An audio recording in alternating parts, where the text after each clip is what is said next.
මේ වෙනකොට චූටිම පීයක් කරන් වරි. ඕ බං චූටි පී දන්නේ නැද්ද උඹ? ඔව් අර චූටි පීයක් කරන් වරි. නැත්තම් මේ බෙල්ල කපන්න බෑ මේ ප්‍රවේශමට. එමීට හීන් වලින් බෙල්ල කපන්න පුළුවන් චූටි පීයක් තිබ්බා. අරන් වරින් හොඳේ මතකද වරන් වරින්. සක්මල්ලයිජා මේ ඒ ගමන මොකටද ආයෙත් හදන්නේ? මේ ඔය වැඩ නම් මේ හිරියන වැඩ හොඳේ. මට ගෙදර ඉන්න ඇතිකුත් නැති වෙනවා. උඹ පැහෙන්නේ නැතුව පීයගෙන පොඩි එකා ඉදිරින් නැතුව පැහෙන්න හදනවා.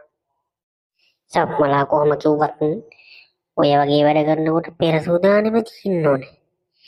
මං කෝකටත් ලෑස්තිලාම යනවා. මං දන්නවනේ සක්මල්ගේ ඇති. කොපි කොහොමද?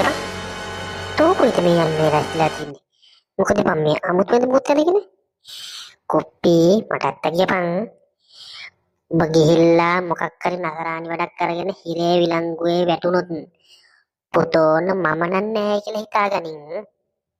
චොකෝ අම්මද නෙවෙයි කොහොමද ඒක? අම්මා අම්මට පේන බලන්න පුළුවන්ද අම්මා? කොහෙද බම් බෝරුවම ඉන්නේ? ඉක්මනට වරින් යකෝ කාරු හරි આવොත් වැඩේ ඔක්කොම යනවා කොට උඩ. වරින් ඉක්මන් කරලා.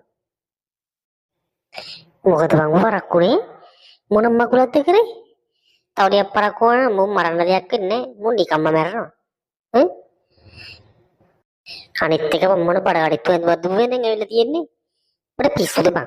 නිකම් මේ මංකොල්ලයක් කන්න ඇවිල්ලා වගේ. මං උඹට මේ පීයක් අරන් ඉන්නේ කිව්වේ බෙල්ල ටික කපා ගන්න. මොකද්ද මේ බඩගඩිත් වෙන මොකක්ද නැගෙන පිස්සෙක් වගේ. අපොයි. උඹ මේ බෙල්ල ගැන තමයි කිව්වේ. අයියෝ අපරාධි මගේ ඇඳුම.